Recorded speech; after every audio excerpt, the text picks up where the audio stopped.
Alright, what's going on everybody? This is Jake, and today I am going to be talking about shows you should be watching instead of Powerpuff Girls 2016. Now, I got inspired to make this video by the official Powerpuff Girls 2016 hate club on Google+, because one of their, I don't know what they're called, forums or sections, whatever they're called on Google+. I don't know, I'm not a Google Plus expert. I don't use it very often, to be honest. But one of their places where you can post stuff is called Stuff That's Better Than Powerpuff Girls 2016. And I decided to make a video talking about this. And, you know, first of all, go support the Powerpuff Girls 2016 hate club if you can. Become a member, help spread the word a little bit, because they're actually a pretty awesome group, and I would like to see this group grow a little bit. So yeah, become a member, help spread the word a little bit, and remember, hashtag boycott Cartoon Network. Don't forget that.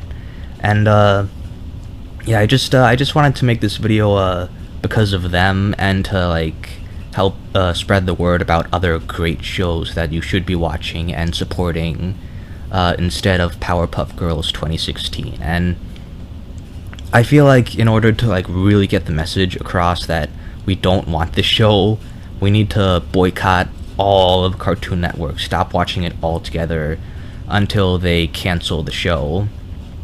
So in this video I'm going to be talking about shows you should be watching instead of Powerpuff Girls 2016, but there are shows that aren't going to be on here because they belong to Cartoon Network. So the reason why shows like Young Justice, Teen Titans, Steven Universe, Adventure Time, the reason why those kinds of shows aren't on here is because they're owned by Cartoon Network. And I kind of want to make this video about shows that are from Cartoon Network's competitors, like Disney XD, Nickelodeon, that kind of stuff.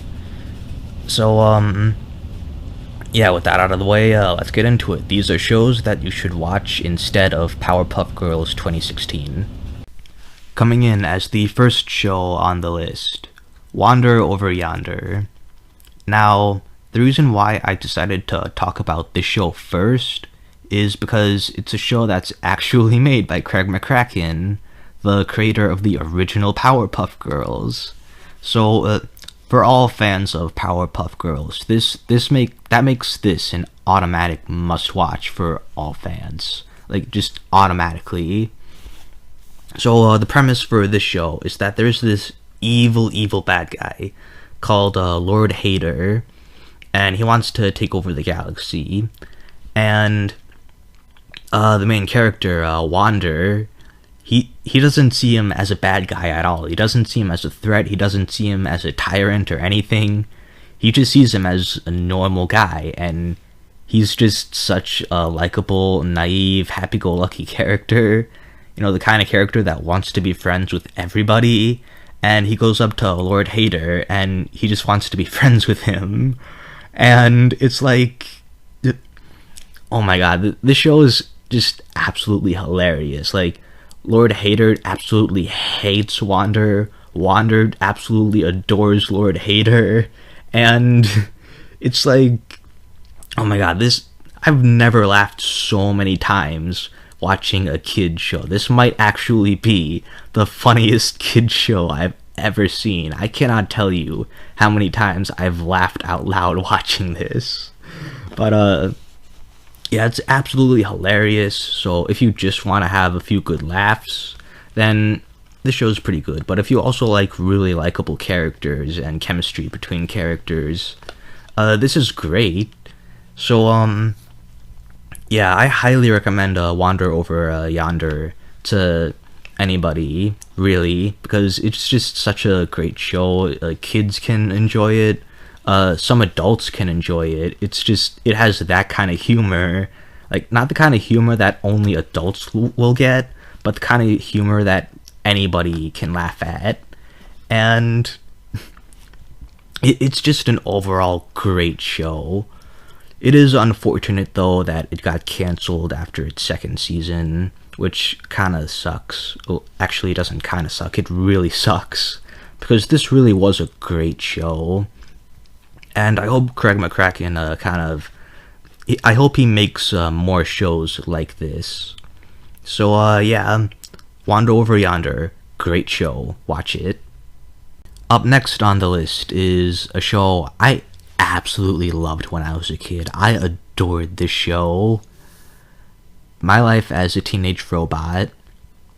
Now, this isn't made by Craig McCracken like Wander Over Yonder, but it is done very much in the style of the Powerpuff Girls, and I feel like Nickelodeon made the show to compete with the Powerpuff Girls, and even though the Powerpuff Girls absolutely destroyed the show in ratings, in terms of quality, I'm gonna be honest, I thought this show gave Powerpuff Girls a run for its money. I just absolutely adored the show. The characters are really likable. Jenny is a great main character, with her trying to fit in with human society and being a badass. And she had some of the most outrageous gadgets.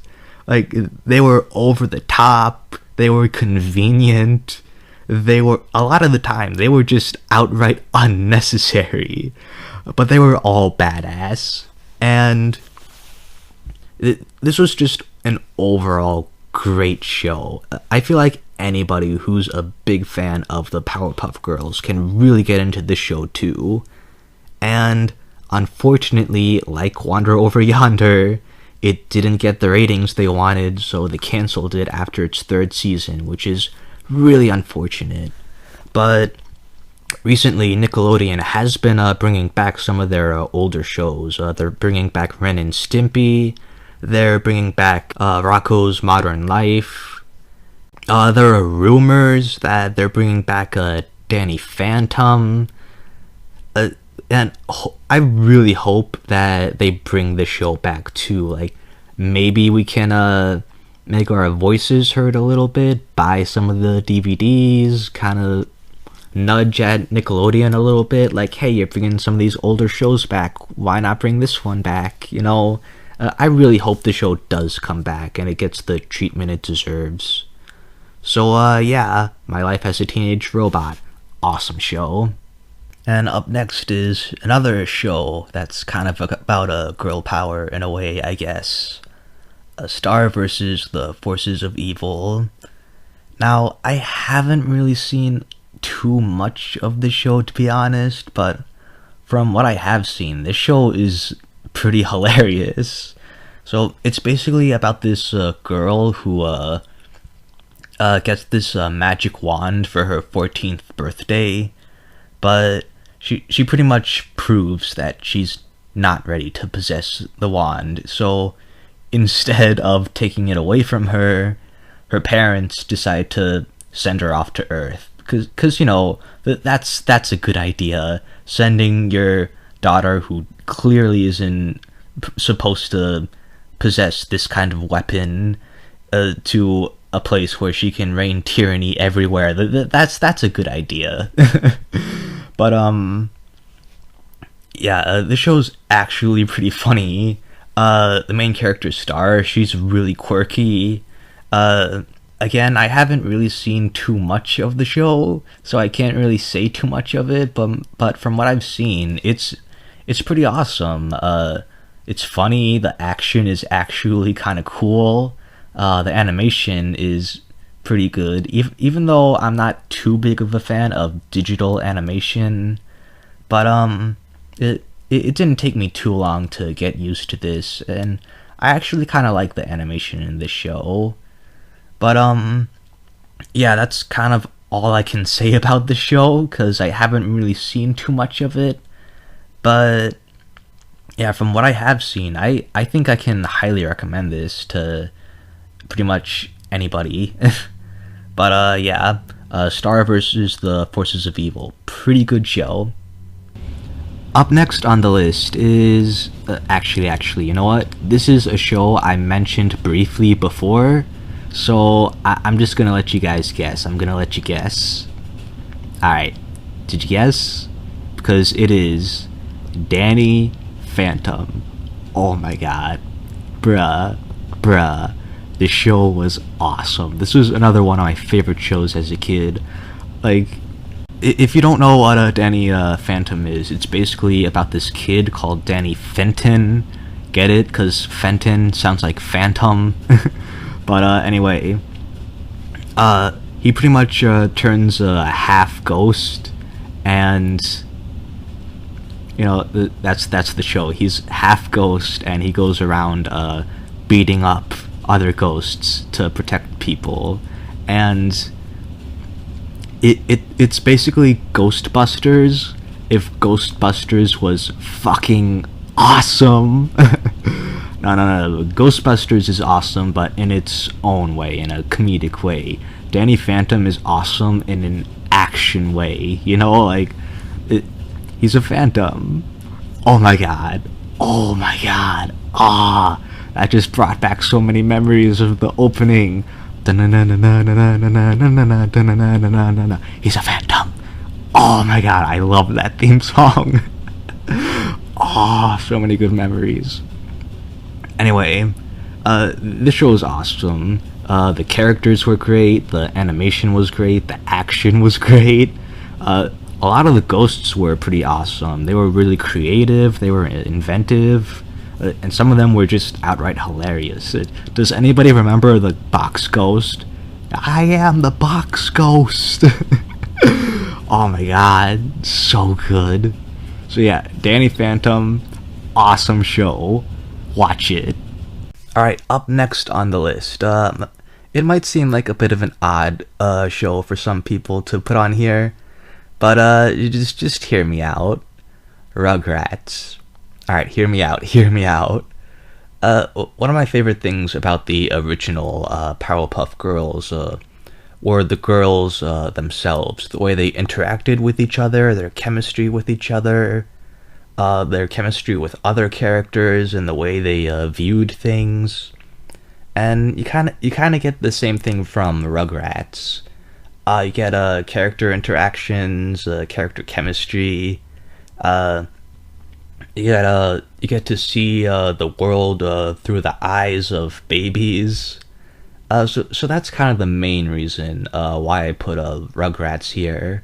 So if you enjoy Powerpuff Girls for that kind of thing, you're gonna get a little bit of it out of Rugrats. So yeah, Rugrats, pretty good. Another show I put on here for kind of the same reason, Recess. Now, I really liked Recess when I was a kid. I feel like this is a good alternative to the Kids Next Door, and don't get me wrong, I love the Kids Next Door too, alright?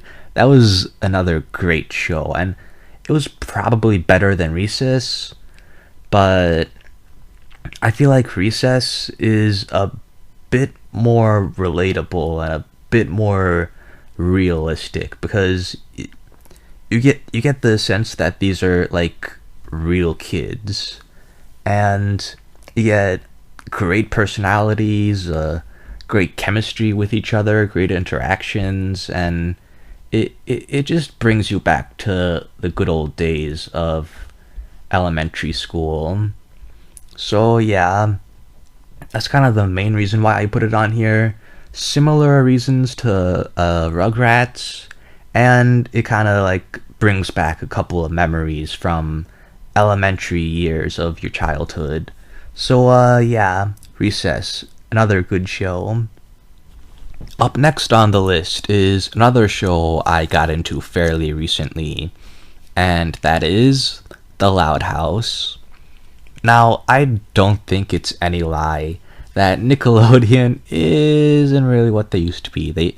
They've been pretty shit over the years, but recently they've been making a little bit of a comeback, and I feel like this show has been the biggest game changer for them in years, because, you know, We have a couple of shows here and there that are good, like Harvey Beaks, but The Loud House, I feel like this is a legitimately great show.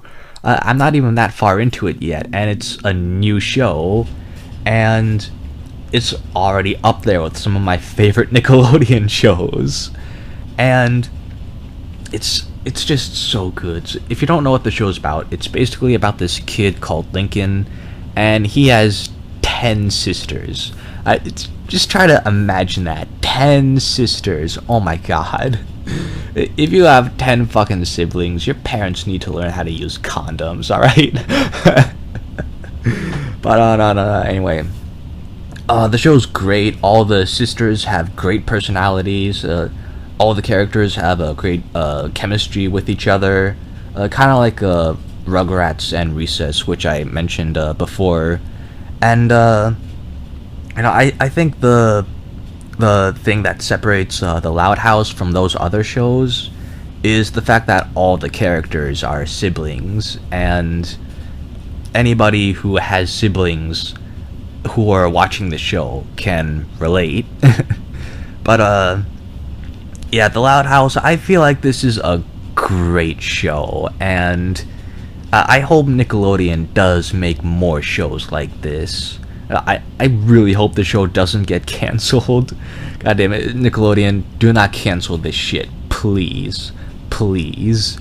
Don't. This is the best show you've had in years. Don't fuck it up. But, yeah. The Loud House. I love this show, and you should check it out. It's awesome. Speaking of going back to Nickelodeon's roots, this next show is actually one of their classics, and that is Invader Zim. I'm gonna be honest, I really haven't seen much of the show, but from what I have seen, it's pretty awesome. It's basically about this alien called Zim, who's sent to invade Earth, and things do not go well for him at all. Like, it's just an overall great show. Like, the whole thing with Zim trying to fit in with human society while trying to, like, enslave them at the same time. Like, there's this one scene where he's eating his lunch. He's trying to be like the normal kids, and they're all just looking at him like he's being all weird, and he just takes like a spoonful of his food and he eats it, and he's like, and then he says, delicious, delicious, and then he stands up on his table and yells, I'm normal, and everybody just runs in fear. Oh my, it's one of those shows. So yeah, Invader Zim, I haven't seen much of it, but from what I have seen, it's pretty awesome, and it deserves the praise it gets. So yeah, check it out. Up next on the list is an example of how to do a reboot correctly, and that is Teenage Mutant Ninja Turtles 2012. Now, I'm gonna be honest, I was not looking forward to this show at all. I think hardly anybody was. Like, a CGI reboot of the Ninja Turtles on Nickelodeon. No, that sounds terrible. That sounds like a recipe for disaster. And then the show aired, and it was fucking awesome. I don't think I've ever seen the Ninja Turtles done this right in years. What it does is it basically takes the humor from the original Ninja Turtles and combines it with the action from the 2003 Ninja Turtles, which was the version I grew up with. So anyway, it combines the two, and it's beautiful. It is beautiful. The characters are spot on, but they're not the exact same as they used to be. This reboot kind of puts a twist on their characters, kind of adds something new, but in a good way. You know, Not in the shitty way that Powerpuff Girls does, but it's done in a pretty awesome way. The chemistry between the turtles are great, as they should be, and the animation is really good, surprisingly. I like the CGI, surprisingly. The CGI, it's pretty easy to get used to, and the fact that it is CGI gives it an advantage in its action scenes, because they take full advantage of the 3D camera, and they have these awesome angles and shots that would be really hard to pull off in 2D animation. So, you know, the fact that they take advantage of the CGI is pretty awesome. And I don't think there's anything I can say about the show other than the fact that it's the Ninja Turtles. It's fucking awesome. If you hate the Michael Bay movies that are out right now, watch this. This does the Turtles justice. So yeah, Ninja Turtles 2012. Fucking awesome. Up next on the list is Gravity Falls.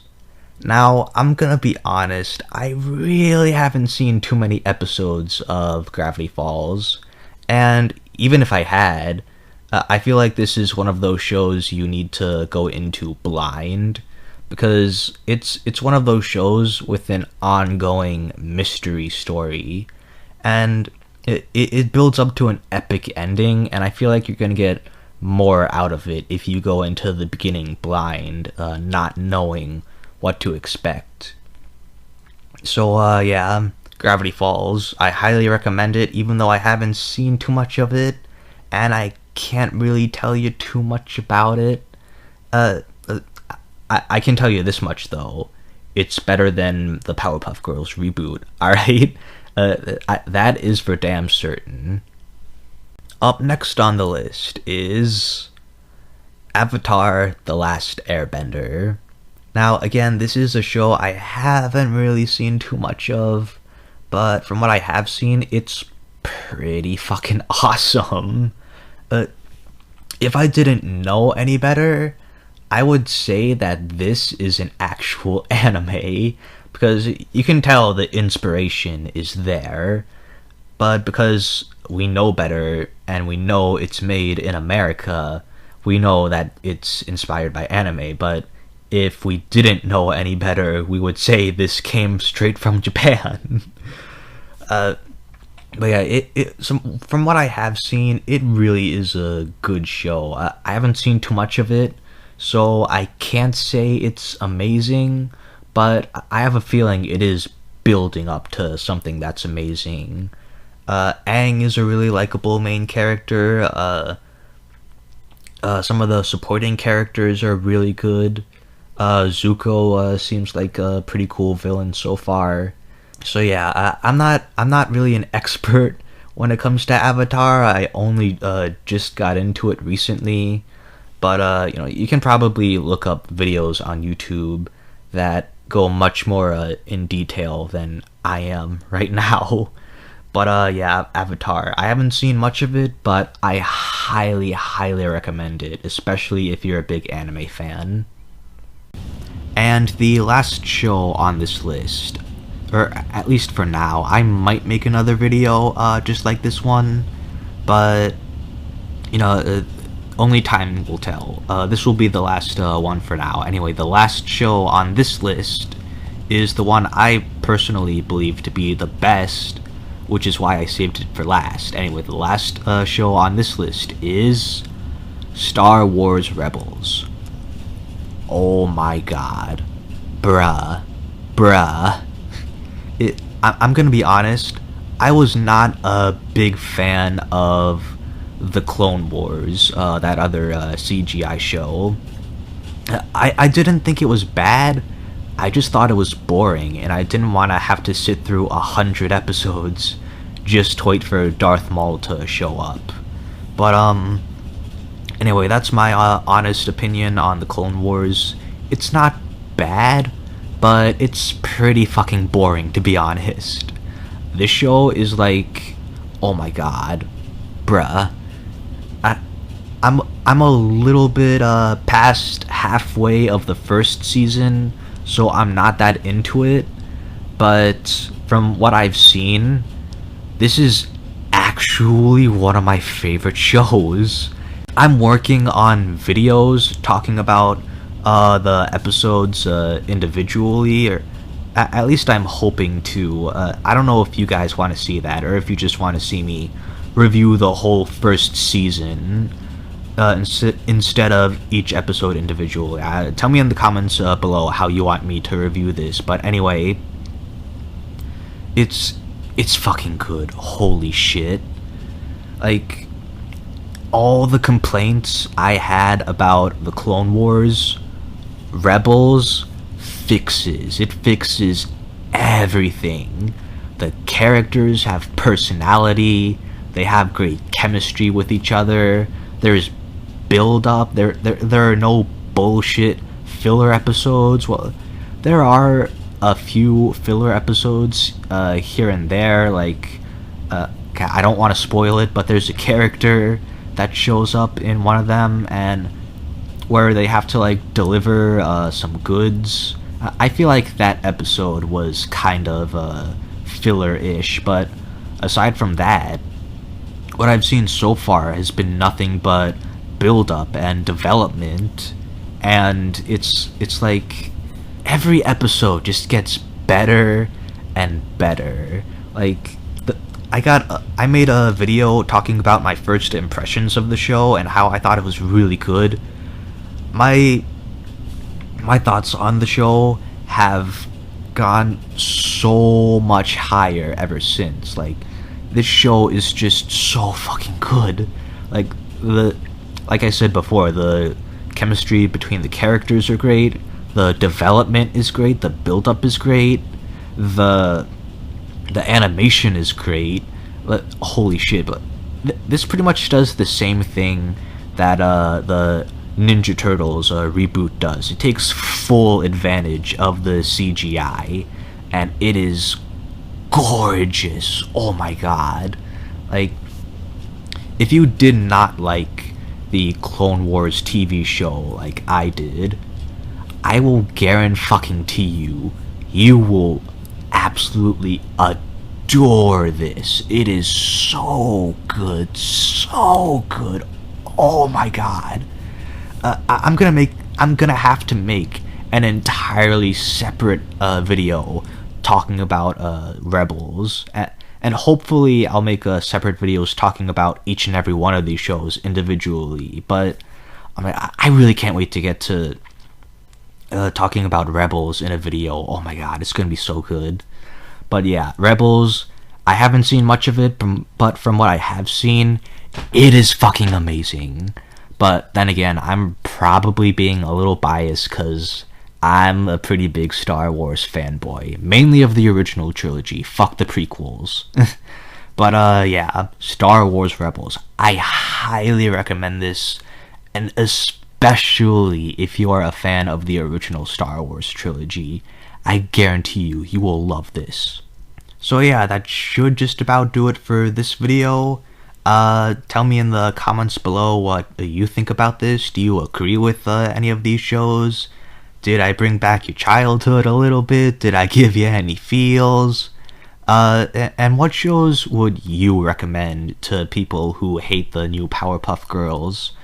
And not even just that. Tell me what shows you would recommend in general. Tell me what you think in the comments below. And be sure to check out the official Powerpuff Girls 2016 Hate Club. You can find me on there. I'm on there pretty much every day. I'm trying to get used to Google+, and I'm trying to interact with some of the people on there because they're pretty cool. And yeah, that should just about do it for this video, and I'll see you guys next time. Bye. And remember, boycott Cartoon Network.